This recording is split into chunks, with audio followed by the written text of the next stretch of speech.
Either you choose to do it God's way or you do it man's way. And there can't be any fellowship with light and darkness. And so, yes, we're in this mess. And I'm speaking of the life issue primarily now because if we can care less about killing a baby in the womb, to heck with these books. You know, if a child can have their skull crushed, Zuby, have their literal skull crushed in their mother's womb, have their arms and their body parts ripped from their body, if that can take place, of course they're going to push transgenderism upon our kids. What's up, ladies and gentlemen, boys and girls around the world? I would like to welcome you back to the Real Talk with Zuby podcast. On today's episode, we've got on a brilliant guest. I'm very excited to speak to this man. He is a family man. He's a man of faith, a preacher, an author, an activist, and perhaps most importantly, he is a fellow Igbo man. And this is very obvious by looking at his last name. And this is John Amanchukwu. Welcome to the show. Zuby, oh God, how you doing? My brother, Biko. See, we can go there like that. I'm going full on Igbo, fufu, Gary, pounded yam, igusi soup. Come on, Chief Chineke, Chief Hi. Zuby. Come on now. I love it, man. John. That's nothing but love, man. That's love. That's love. People who don't understand what's going on right now, they're lost. But that's okay. We are having a moment right now, you know, the Igbo moment. Awesome, John. It's great to have you on the show. I've done a very brief intro there, but for people who are not familiar with you, please introduce yourself. Yeah, so my name is John Amanchukwu. I'm married with 3 wonderful children, 2 boys and a girl. I even have been married now for 16 years to the love of my life, Crystal Amanchukwu. I'm a pastor. I've been in ministry for over 15 plus years. I also traveled to school board meetings around the country fighting against critical race theory, gender theory, and queer theory. I've amassed 300 million views doing it. I've been able to flip 2 boards, one in Pennsylvania and one in New Jersey. I've been able to strike down a transgender policy 5756. I've been able to defeat a Satanist in Broward County, Florida, who wanted to ban the Bible from being in the library because he heard that I was trying to ban pornographic books like this book and this book right here, right? And so we defeated him on the day of the meeting that was scheduled for him to speak and for me to speak. For some reason or another, the Satanist got sick and didn't show up. So the devil lost again.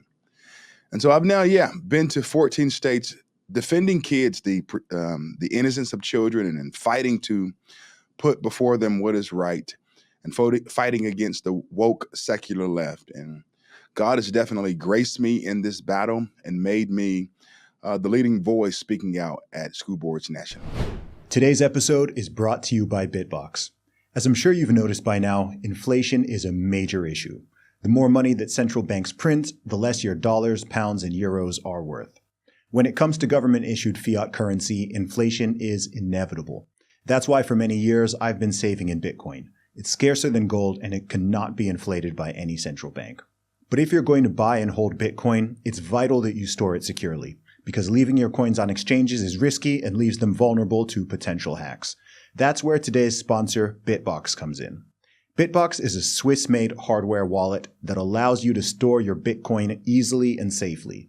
It only takes a few minutes to set up a wallet and take full custody of your coins the same way I do.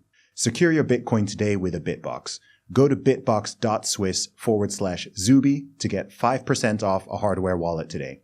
That's bitbox.swiss/Zuby for 5% off. So I want to get into all of that, but before we dive into all of these heavy topics and the madness that is going on in these American schools and across more of the West, to be honest with you, tell me a little bit about your background. Where did you grow up? I was born in North Carolina, on the coast, small town called Elizabeth City, North Carolina. At the age of about 3, my mother moved us from Elizabeth City, North Carolina to Raleigh, North Carolina. And at that time frame, she was separating from my father, and we lived in a shelter for nearly a year. She packed up 4 kids, put us in the back of a black Thunderbird with red interior. I can still remember the inside of that vehicle. And we didn't know where we were going, and she didn't know where we were going. But all she knew is that she had $100 to her name, and she was trying to get us out of Elizabeth City to bring us to the capital of North Carolina. And so it was rough. We lived in a shelter for about a year. We didn't know, where food was going to come from. And my mom was trying to do the best that she possibly could to find the best job that was available during that time frame and with the experience that she had. And so fast forward to about 18 years from that time frame, my mom had to work at a school called North Carolina State University to make ends meet. And that's the same university that God blessed me to graduate from. During that time frame when we were in the shelter, she worked there, and God blessed me to graduate from that same university. Mm. Are your parents both immigrants or just one of them? What's the story Just, there? yes, just my father. My father's Okay. from Nigeria, and my mother's born in the States. Okay, interesting. So let's talk about the work that you have been doing. I mean, when you gave that initial intro, what's the best way to phrase this question? I mean, when you were growing up in the States, did you think that those words would be coming out of your mouth a few decades later? No, not at all. As relates to the gender theory and the queer theory topics, um, never. I was born in the U.S. myself, and the thing is this: I had the opportunity of going to a public school for a little while, and then I went to a private school, and so I've seen both sides of education. I've also been an executive director over a private Christian school, and so I understand the inner workings of the education system quite well. But what is taking place today, Zuby, and you know this full well, that we are fighting against Marxist atheists who hate the God of the Bible. They hate Christianity. They hate right and or righteousness. They hate truth. The Bible says, woe to those who call evil good and good evil, who put darkness for light and light for darkness, bitter for sweet and sweet for bitter.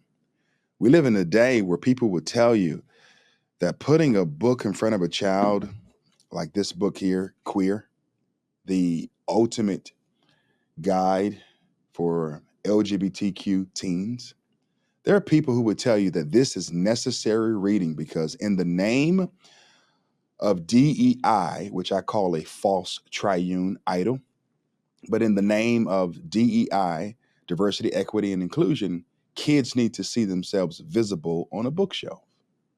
That's what we're told today. And so, yes, I would have never thought that I would be fighting against these issues, but the Lord has a sense of humor, right? I used to play defensive end at North Carolina State University, Division I football. And so now the Lord just took me from being a 6'4", defensive 285-pound defensive lineman trying to sack quarterbacks to now trying to defend children. And yes, we are fighting against people who think that they are the parents of these kids. The state has now taken over to the point where parents are being defrauded and they're losing their parental rights. How do you think it's happened so quickly? Well, I'll say this. After traveling to 14 states and speaking out on the behalf of children, three things stick out. Number one, perverts are perverting the hearts and the minds of our children. Number two, parents are unaware. Mm. And number three, pastors, the church, has failed to address this issue. And so that's why it's happening. We have weak, woke, and spineless pastors pastors who are more Democrat than they are Christian. Or in some cases, they're more Republican than they are Christian, because I've Mm. fought against lying liberals and ratchet rhinos. I've had to deal with it all, and so I don't want to just castigate one side and not address the fact that we have people on the right Mm. who have lost their moral compass as well. It's really interesting, even the way that you're speaking and framing this, because not so long ago, and when I say not so long ago, I mean as recently as 15 years ago, this wouldn't even have been a political issue. I don't think it would have been something that people even view through a political lens. Whether someone considers themselves conservative, libertarian, liberal, progressive, apolitical, Democrat, Republican, whatever, the idea that children should be protected from certain ideas, just like they're protected from certain behaviors and activities, this was generally something that is just commonsensical, right? It's just across the board. It wasn't a left-right issue.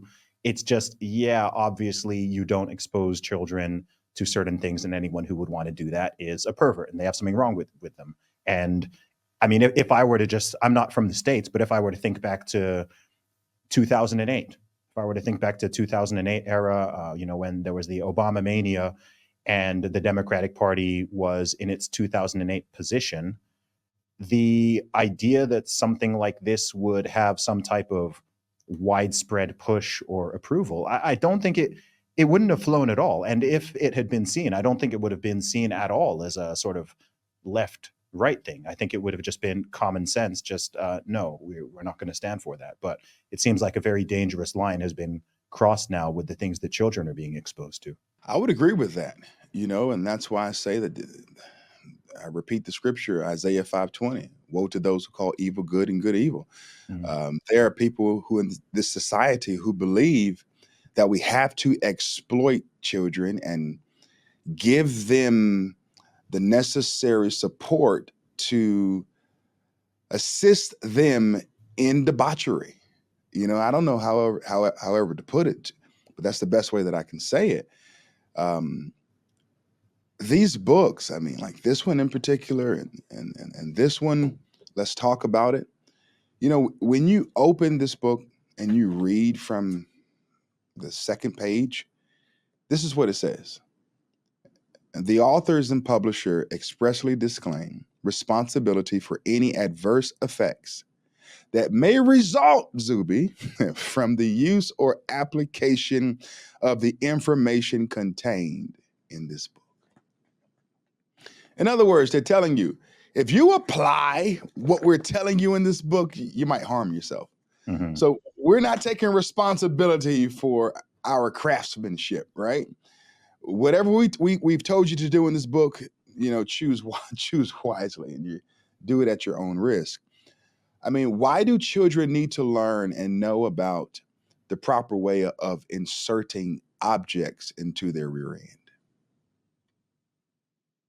They Now, don't. Zuby, I don't mean to just put it to you, but this is what's being forced down the throats of our kids. Yeah.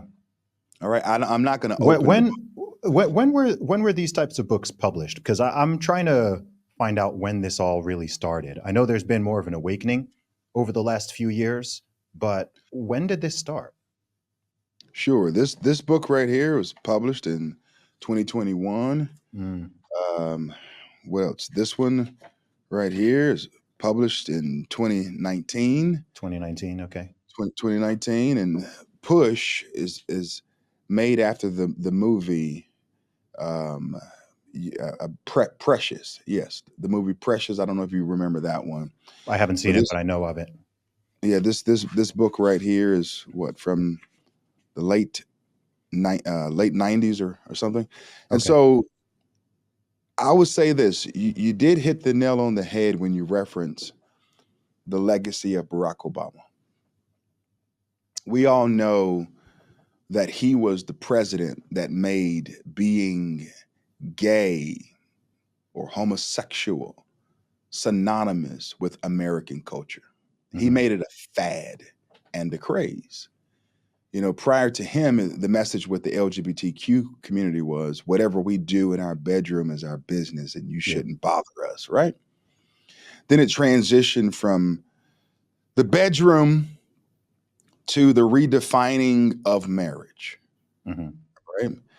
From the redefining of marriage to transgenders commandeering our bathrooms.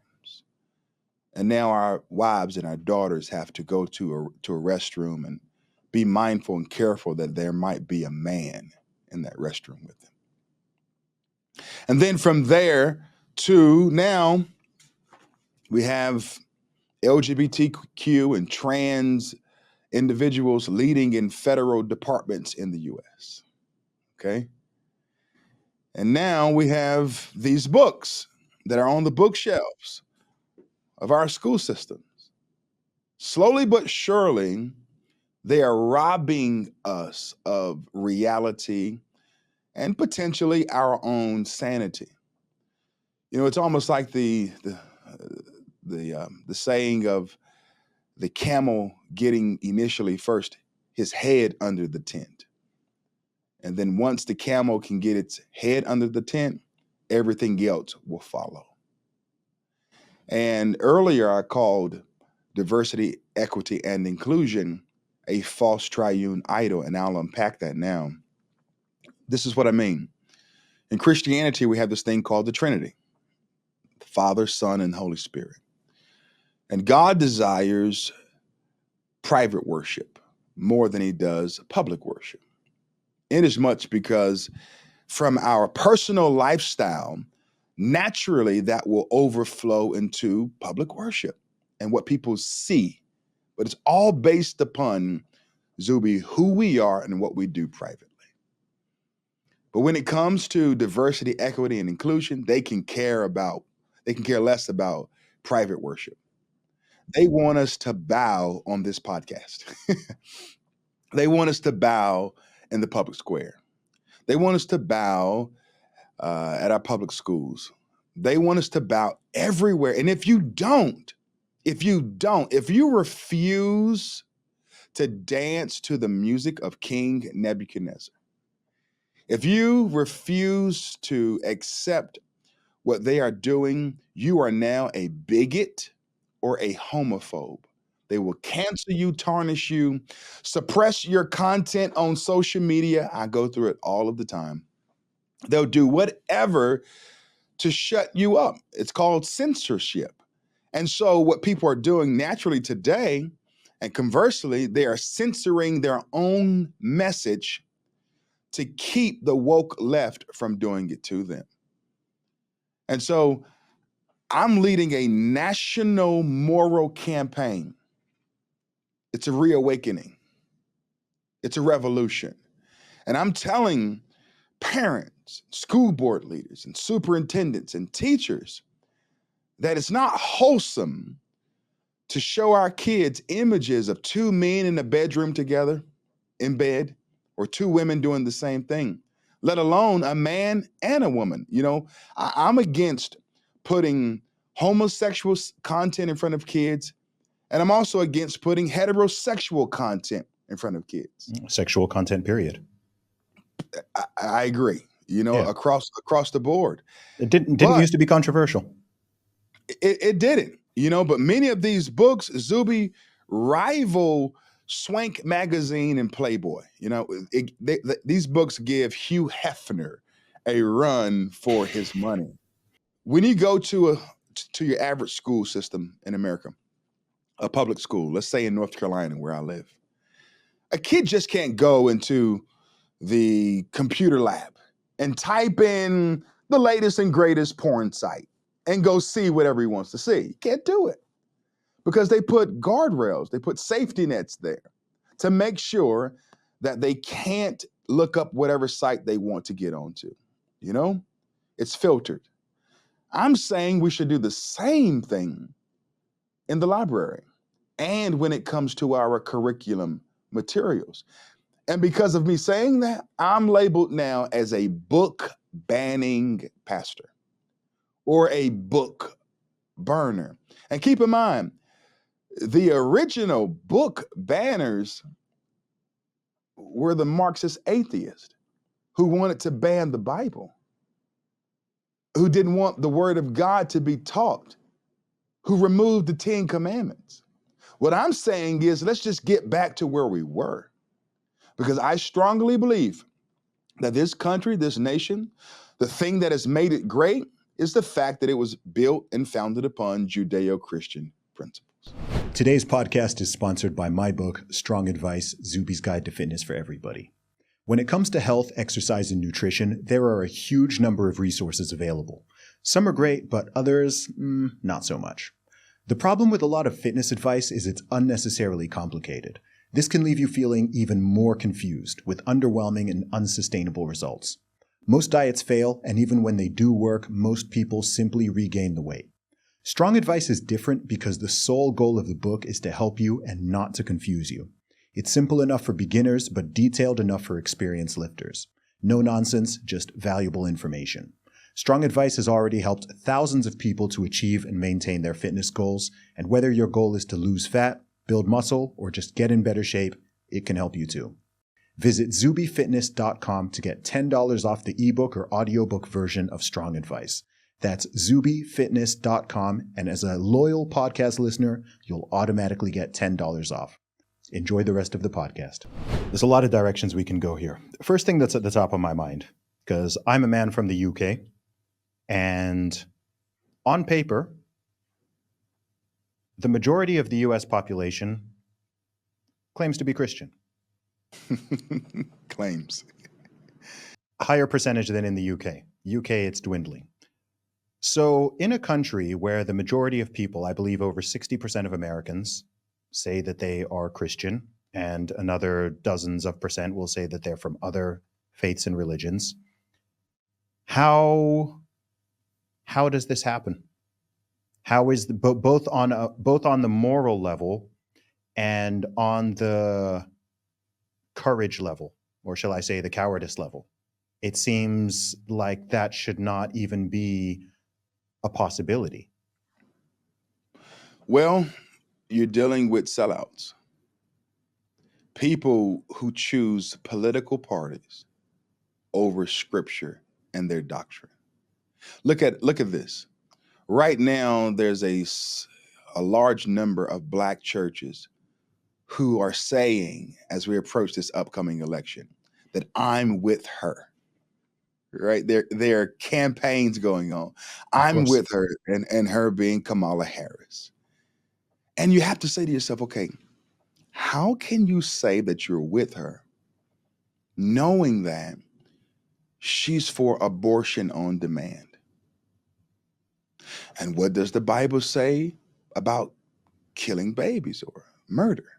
We have this thing called the 10 Commandments. Number 6 says, thou shalt not murder. Then when you take a look at Proverbs chapter 6, verses 16 through 19, it tells us that there are 7 things that God calls abominable, one of which is the shedding of innocent blood. Then if you look at the calling of Jeremiah and how before God formed them in the womb, the Lord knew him and predestined him to be a prophet. All right. When you look at that, you see that clearly before a baby is a construct in the uterus of his mother, he's a concept in the mind of God. And man doesn't have the right to remove the concept of God and the natural construct that flows from that.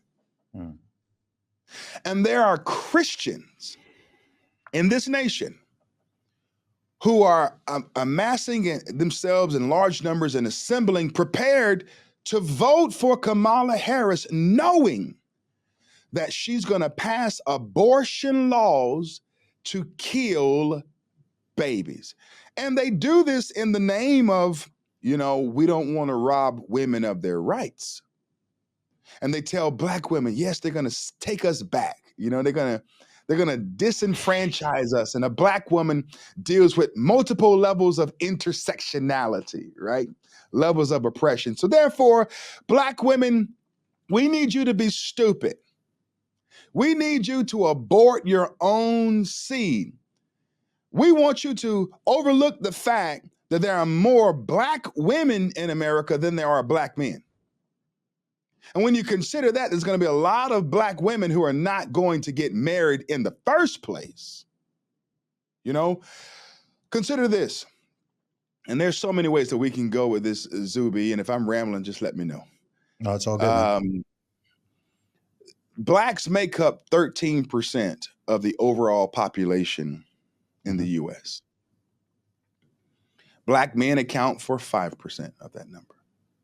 Black women, 8%. It's that low. Oh, wow. I didn't know it was that low. It's that low, yes. Okay. You know, Black women account for 8%.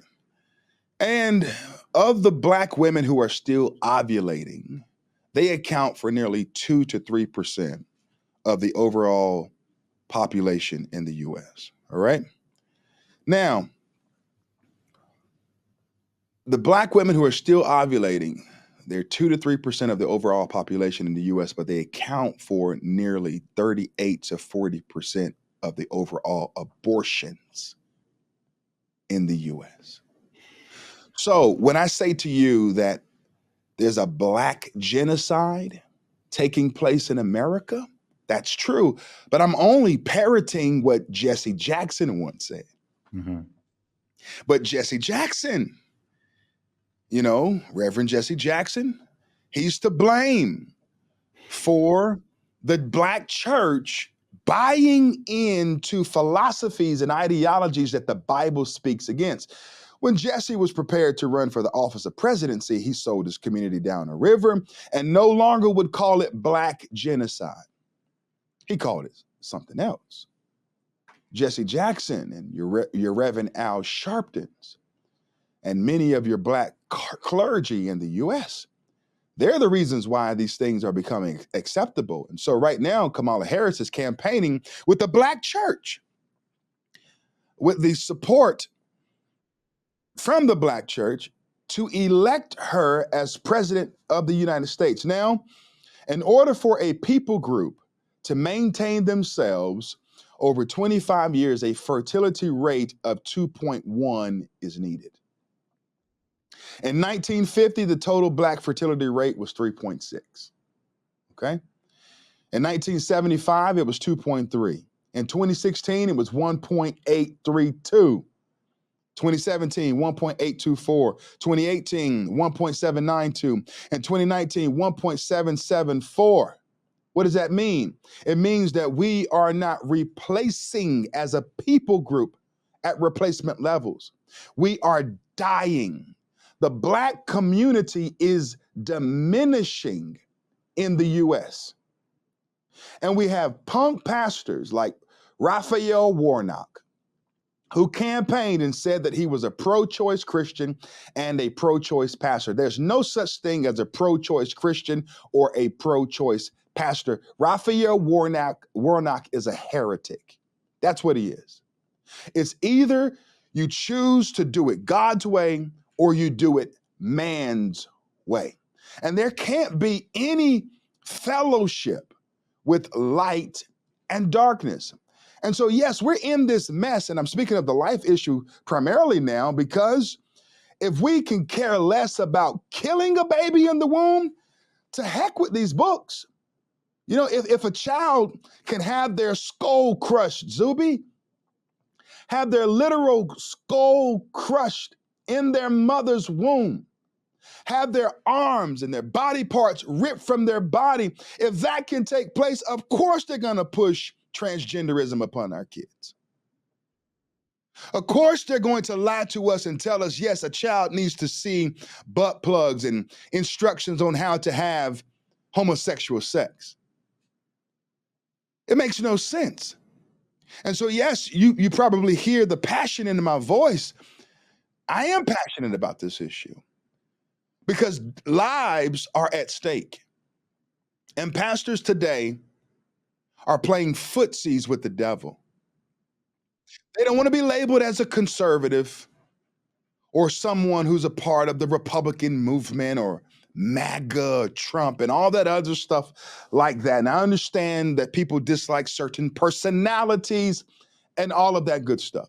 But let me say this: white Republicans have done more for Black people in America than the NAACP, than BLM, and the Black National Caucus combined. That's a fact. Because every time a white Republican comes out and says that we want to ban abortion, eliminate abortion, reduce the point at which we can abort a baby, who does it help the most? I just gave you the stats. It helps us the most. Blacks. And there's nothing more fundamental and important than having the right to live. That's heavy. So many things going through my brain as you were speaking. I mean, I was thinking about how statistically the most dangerous place for a Black person, certainly in America, but I'm sure in many countries beyond America, is in their own mother's womb.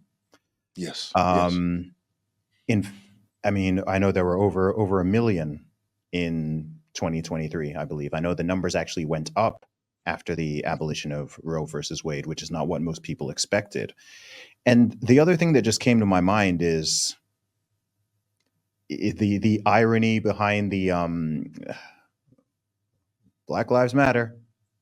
I mean, this is the thing that these are the things where, like, the more I think about them, the more frustrated and angry I get. And I say this as a non-American. It's just the incredible levels of hypocrisy. I'll tell you one of my positions, and I've said this for a few years. I actually think the USA does need a Black Lives Matter movement. It's just not what people think it is. And I say this on multiple levels, okay? So we've talked about this specific issue as it pertains to babies in the womb. Yes. I'm a hip hop artist, okay? I'm a rapper. I've been rapping and making music for about 18 years at this point. When you listen to a large amount of hip hop and rap music, it normalizes and often glorifies not just murder, not just violence, not just crime, but specifically murder, violence, and crime against Black people. If you had, but think of how normalized it is. If you had a white rapper who was making songs about specifically killing white people, you would think this guy is crazy. If you had a Chinese rapper rapping about killing Chinese people and using ethnic slurs against Chinese people would be like, this person is insane. We can't play this on the radio. We can't play this in the club. They'd probably pull it from Spotify. If you had a Jewish rapper making songs talking about using anti-Jewish slurs saying, this is the thing. And it's so normalized. It's been normalized over the decades that people don't even think about it in this way. It's demonic, right? And it's not just you're promoting violence, but you're specifically promoting violence against your very own people. You're talking about being a predator against your own specific community. And then if I say that, right, I'm the Uncle Tom. I'm the COON. Last time I said that on YouTube, I got fully demonetized. We may already be demonetized, but I'm the sellout for saying, hey, you know what? Actually, maybe, I don't use the N-word, and I never have, not in my music, not in the real world, not anything, right? Because of all the things I can call you, John, of all the things I can call another person of African descent, why would I choose to use that word? I could call you, right? I could call you by your name. I could call you bro. I could call you friend. I could call you brother. I could call you Oga. I could call you a multitude of things. I could call you a king, right? But no, I'm going to choose to use a word that, wait, if it comes out of the mouth of a white guy, oh, now it's a problem. Now we want to fight. Now we want to get violent. Now we want to even cancel that person. And it's just the levels of the hypocrisy and the cognitive dissonance are just mind-blowing for me. And then the people who are going in there and in the studio and in their music and at all their concerts, they're just rapping about killing Black people, making millions and millions of dollars off of it, and then, oh, lo and behold, happens multiple times a year. There's a high profile shooting of a rapper, right? A rapper gets killed, and all of a sudden, Yes. Yes. there's the 3 minutes of, oh my gosh, we need to stop this from happening. Black Lives Yes. Matter, BLM, da da da, and then right back in the studio and no change. And there's just a whole industry around it, and it's just so normalized amongst artists, amongst DJs, amongst fans, amongst everybody who is in the whole music industry and outside of it, that people don't even think of. That people don't even pause and just think, ooh, you know what, maybe this is not putting us in the best light. maybe Yes. if Yes. maybe if we want people to be saying that Black Lives Matter, we ourselves need to at least be acting and speaking as if our lives what matter, not just if they're killed by a white police officer, right? Not just these rare hyped up moments, but all of these situations. And then of course you can look at the actual crime statistics and see who is it that's killing Black Americans, right? Even in the Mhm. UK, who is it that's killing Black people in London? It's not white lynch mobs. It's not Jews. It's not Chinese people. It's fellow Black people. That's And right. it doesn't make me happy to say that. All right. I wish those statistics were not what they are, but I can't ignore reality. And whew, yeah, it's you've got me fired up now because it's crazy to me. Well, you're hitting the nail on the head, and as a rapper, you're being honest, right? You are. You're speaking th- the truth. Oftentimes, the left talks about, hey, yeah, we need to reel in the Second Amendment, and we need to reduce these gun laws. We need to get rid of, in the words of Joe Biden, the AR-14s, when it's really AR-15s. We need to get rid of these assault weapons and rifles, all of this stuff. But at the same time, they're not talking about the music that they push, that they support, that glorifies debauchery, that glorifies this insanity of gang violence and heinous crimes. Rap music, the gangster rap music that's geared towards enraging our people, making them useful idiots, is detrimental to us. It's a cancer. And that's why it's amazing to know that we have individuals like yourself who are doing something that is noble with the giftings of phraseology that God has granted you with. That's a gift, man. It's a gift. It's similar to the same pattern style and speaking style of a preacher, a pastor, or a person who writes poetry. That's really what it is, and God grants that. And to know that you have used that gifting to better your community versus supporting corruption and more violence, I mean, hats off to you. Um, Thank you. I'll, I'll, It's I'll, made I'll me say it's made this. me less popular than I could have been, but and that's the True, sad part. All right. but the Bible says, "Woe to everyone who everyone speaks well of." Woe to Mhm. that person.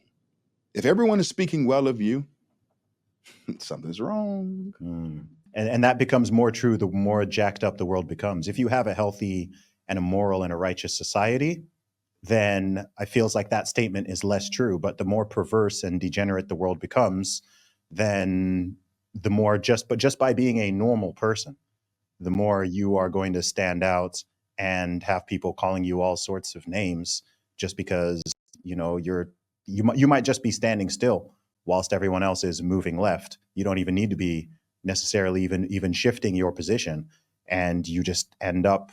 There's people who in 1995 they would have called themselves liberals or even progressives.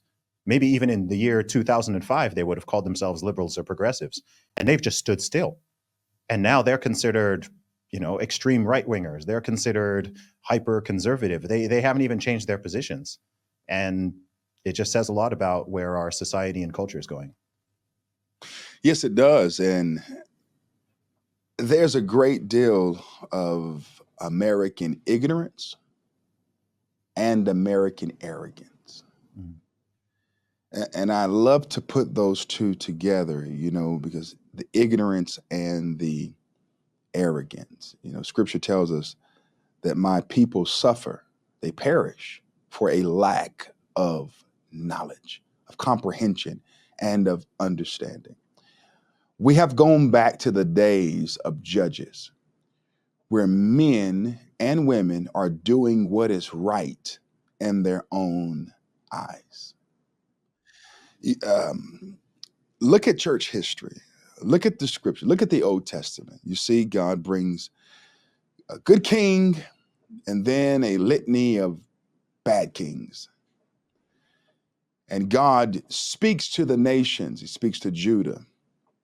He speaks to those um, amongst Jerusalem and Israel, compelling them to go towards repentance.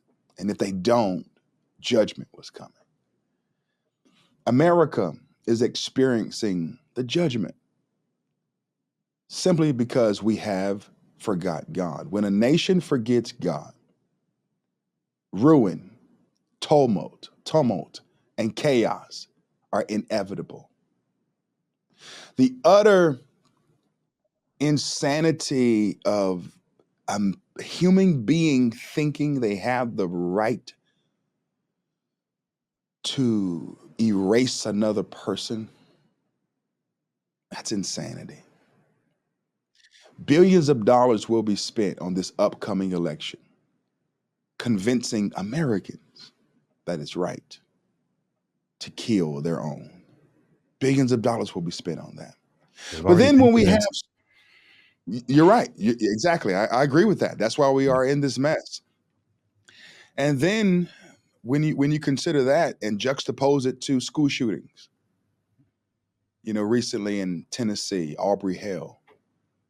um, Audrey Hell, I believe it is, went to a Christian Covenant school, I believe that's the name of the school, and eliminated multiple people. And we say to ourselves, how could this happen? How could someone be so cruel? Not only was she trans, but she was possessed. But could it be that to Audrey, as she looked at the numerous ads from 2022, 2020, maybe she thought to herself that this is acceptable because if a mom has the right to kill her own baby, Mhm. should I not have the same right to do the same thing myself?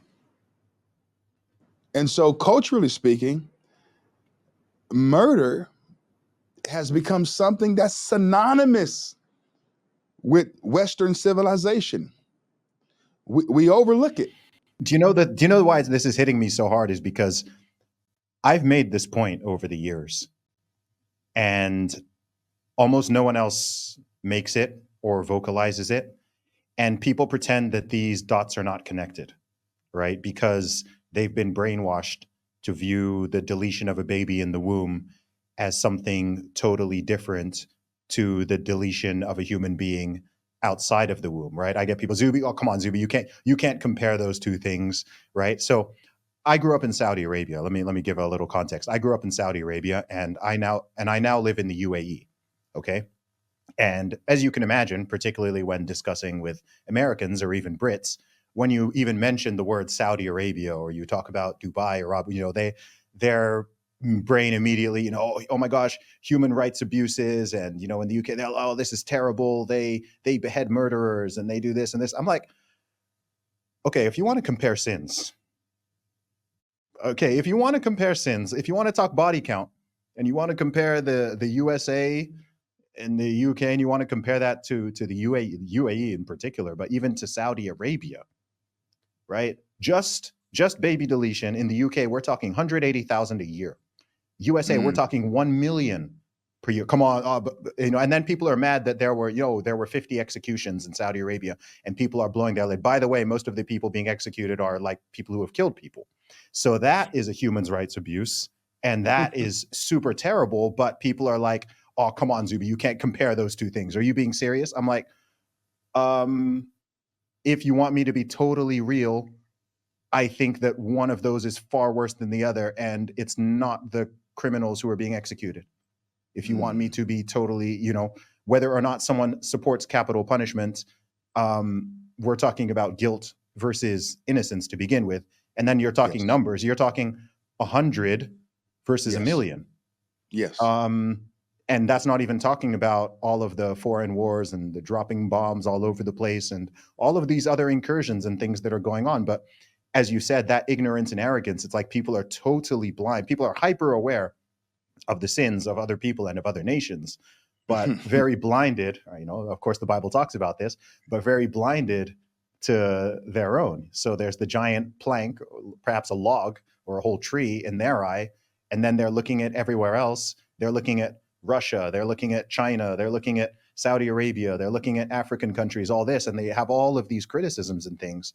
But there's just a complete mess going on in your own house. But because all of these euphemisms are used, right? The correct words are not being used. You're not calling a baby, you're not calling a murder a murder. You're using all of these euphemisms and all of this fluffy languages, and this is all happening behind the scenes in sanitized places where no one gets to see the bodies, no one is seeing the corpses, no one is seeing all of the blood that is spilling.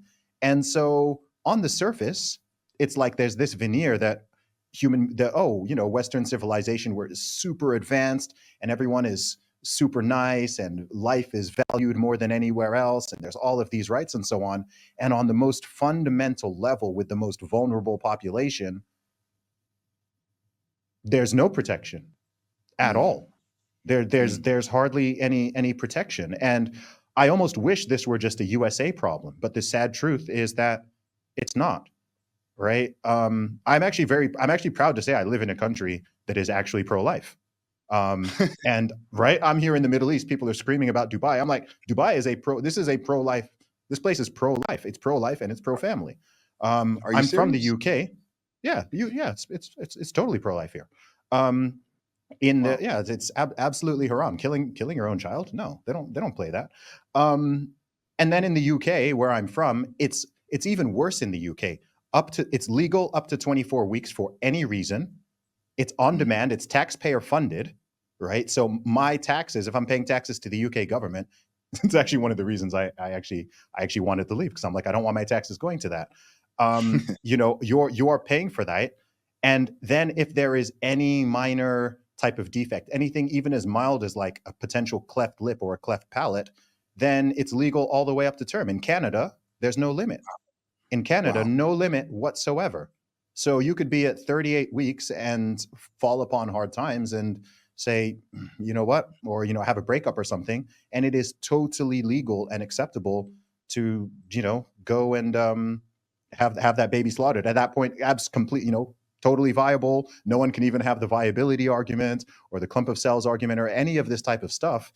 And it's really dark. And then the next thing that they're pushing is, this is one stage of life, and then the opposite end of life, of course. Now they're pushing euthanasia.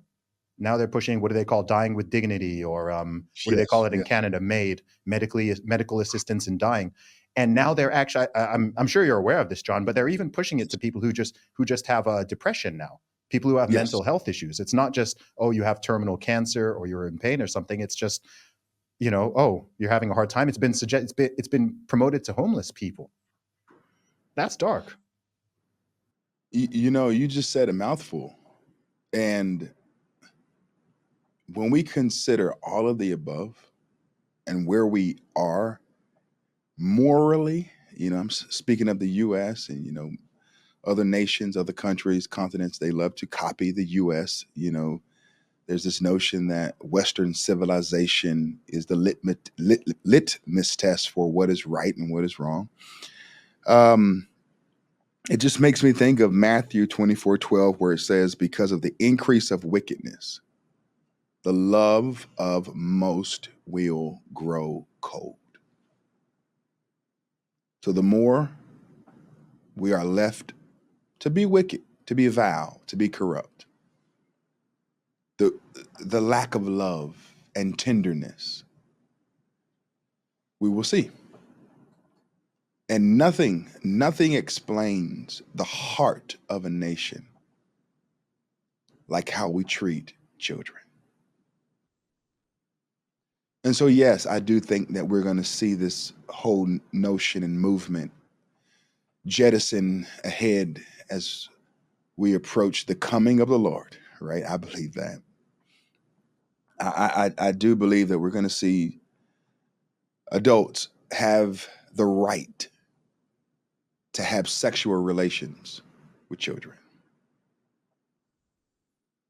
I see it. It's going to happen. And when we see it, we're going to be told that the emperor doesn't have clothes on. Or that he's fully dressed. And so it's it's corrupt. There's a coldness that permeates the heart of American culture. Cold. Yeah, it's I didn't expect this podcast to go as to go as dark as it's gone, but it's so real because these are the type of thoughts that I often think, and once in a while I'll post something on X or I'll share something on a podcast, but I don't normally drop all of these things simultaneously. But what maybe it's the Igbo connection or something, but Yes, like yes. it's just interesting to talk to someone who recognizes these same ills and connects these same dots, because when I start to talk like this, I find people don't see how things are connected. They Mm, view each issue very much separately.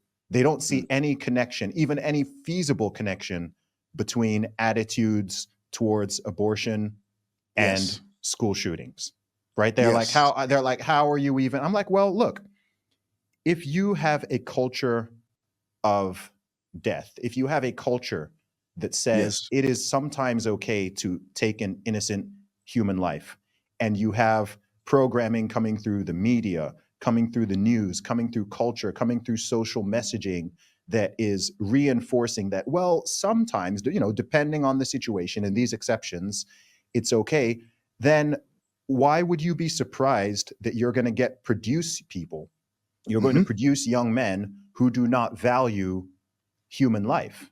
There are many places in the world, and there have been many times in history where human life is very cheap. The idea that Yes. we have about human life being sacrosanct and having an inherent value from the womb to the tomb, that is Yes. not a global historical worldview. Hmm. It's not. I mean, just in our own lifetime, I don't know the year that it was abolished, but for many decades, I mean, China, for example, had its one child policy. Right.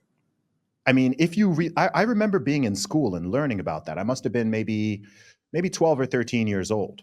And I didn't have the sort of verbal capacity and the argumentation to think of like why that was so messed up. But when I remember learning about it in class, and my brain was just like, that is messed up. I was like, wait, so what happens if a woman gets pregnant with a second child? And the teacher explained it. And I'm just sort of stunned. I mean, most people seemed to kind of be a bit like, maybe people didn't really understand. We were quite young, but I was Right. just like, something is messed up there. Like I don't have the words to explain that this is not the government's role, and human life should not be treated in such a way. But I was just like, there's something wrong with that. The idea that the government tells you how many children you can have and limits you to one, and punishes you if you have more, and people are abandoning babies and all of this type of stuff. I was like, that's dark. I can't think of a better word. It's dark. It's twisted. Yeah. And then the scriptures tells us to be fruitful and multiply, right? And so we're told through the word to have as many children as possible. But then government structures, these uh, totalitarian and communist level structures, are telling us, no, we'll tell you how many you can have. It's anti God, it's anti Bible. Romans speaks of people being haters of God and inventors of evil things. The abortion industry, it's an evil invention. The books that I've addressed earlier, evil inventions. Transgenderism and transitioning a kid, and hormone blockers, and all of these things, evil inventions. Drugs, fentanyl that's coming across the American border and ravishing our communities, evil inventions. The glorification of an anti life sexual lifestyle, homosexuality, evil inventions. So, what is the solution? We've driven home the point of the problem quite well. What is the solution? Second Chronicles 7:14. If my people who are called by my name would humble themselves and pray, seek my face and turn from their wicked ways, then will I hear from heaven, forgive their sins, and heal their land. We have to get back to God. I have a documentary coming out the beginning of October, and I would love to talk to you about that more. The documentary depicts where America went wrong as it relates to the removal of the Bible and school-sponsored prayer in the public school system. And it shows vividly how we have gone from school-sponsored prayer, from prayer now to porn. That's where we are. What else is the solution? Okay, yeah, we pray, we turn back to God, but then we begin to produce wholesome and virtuous content. You're doing it as a rapper. I'm doing it as an author. I now have a new kids book. I can't just simply talk about the perverted and pornographic books and not Yeah, provide please a don't. solution. I was actually going to say earlier, please promote your own ones, not these ones. Yes, I know, right? But people have to see that there's a real problem. And oftentimes Americans and our American ignorance and arrogance, we don't believe it until we see it. Mm. We won't believe it until. I want to pause there because I think what you said there is part of why this thing is so insidious. So I've been talking privately with people I know, friends, family, from particularly from around the mid 2010s, which is when I really started to notice things going weird in the UK and Canada, in the US. And I remember talking to people back in, say, 2015, 2016, 2017 about, for example, the whole, you can identify as whatever gender that you want, and there's infinite genders, and a man can say he's a woman and compete in sports and all these kind of things. I mean, I don't know if you're aware, I don't know how long you followed me, but very famously in February 2019, I myself identified as a woman and I broke the British women's deadlift record. So that was the thing that actually put me on millions of people's radar, just like That you was speaking. you? That was me. Stop You playing. remember? You remember? That Yes. was that was me. Yeah. That So was that. insane, man. Oh my so, goodness. Oh so, God. yeah. So Jeez. yeah. There you go. You're connecting the dots now, right? So that was Yes, me. man. That Oh that my was goodness. so that was 5.5 years ago. Dang. 5.5 years ago, and at the time, and the years before that, people thought I was crazy for saying that this is a thing. And now you're seeing what's happening in the Olympics. Now you're seeing what's happening in swimming pools and track Right. field and Right. athletic meets. And people didn't believe it because it seems so absurd that it can't be real. If you tell someone, hey, there's pornographic books in multiple schools, in thousands of schools around the country, they're like, come on, man, that can't be true, right? Like it sounds, the natural thing is to disbelieve. It's like, come on, like who would do that? Who would push that? Who would promote that? And so I think that's part of how it's managed to gain such a foothold, because it's only very recently where a critical mass has realized, oh crap, this is real. I've seen it with my own two eyes. My kid is going to this school and I saw what they're learning. I've had friends whose daughters have had to compete against boys in sports.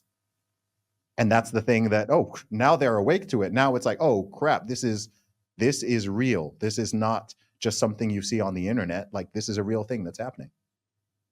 Man, you just rocked my world. I didn't know that was you. Man. And see, it would take a Nigerian, an Igbo man. A Yoruba man may not do it, but a Igbo man is gonna go in there and just, I'm gonna prove the point. You know what I mean? And you did it so well. And you're right. I have much to promote as it relates to wholesome content. Hmm. In 2022, Kirk Cameron wrote a book entitled As You Grow. And he then in 2023 tried to get that same book into libraries around the US that once brought in transgenders to read to kids. And he was met with resistance. And so in 2023, he started something called See You at the Library Day. He did that with Riley Gaines, and they went to, they were at 306 libraries through that organization, Brave Books. And this year, I'm doing it with Kirk Cameron, and I have my first kids' book entitled Deep Within Doom's Dome. And the focus of this book is self control. What's the antidote to much of what we just talked about? The lack of self control and temperance and judgment and making the right choices and decisions. And as our kids see this current culture, they need to be trained and taught about the centrality of self control and tempering your response and controlling your anger and rage. And so that's the focus of this book through a character by the name of Valor the Tiger. And so I'm asking everyone to go to bravebooks.com to get a copy of Deep Within Doom's Dome, but also to join me on August 24th alongside Kirk Cameron for See You at the Library Day 2024. We are projected to clearly crush the total number of libraries that we were present at in 2023. By the time it's over, we'll probably have nearly 500 to 600 library hosts who have signed up to host a library reading time on August 24th. We need to fight back. Yes, we're going to vote in the upcoming election. And keep in mind that 1 in 3 Christians vote. So Christians need to get off their rear ends and actually go do something more than praying from the four walls of the church. Go vote.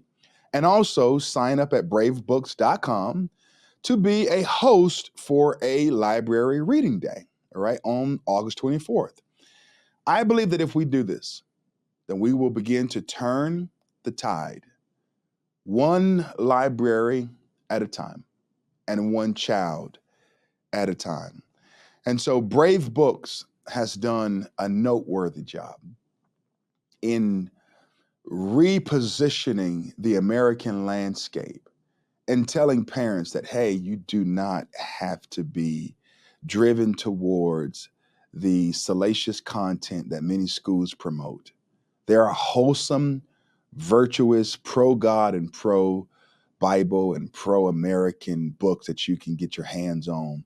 And going to bravebooks.com and signing up and getting a subscription is the best way to go if you really care and if you're concerned about the true American ignorance and arrogance in our country. Shout out to Brave Books.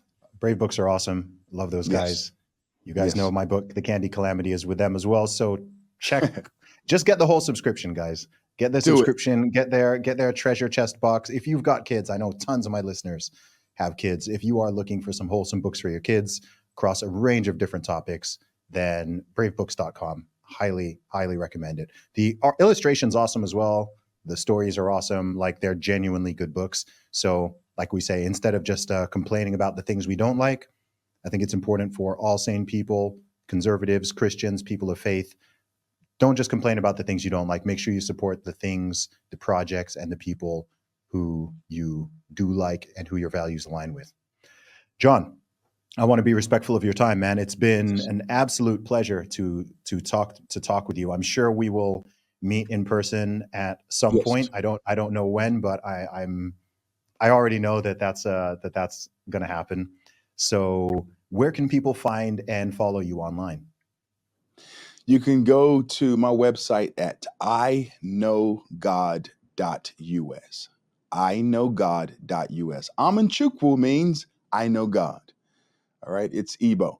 And so you can go to my website there and follow me on X, on YouTube, on Instagram at REVWU Truth.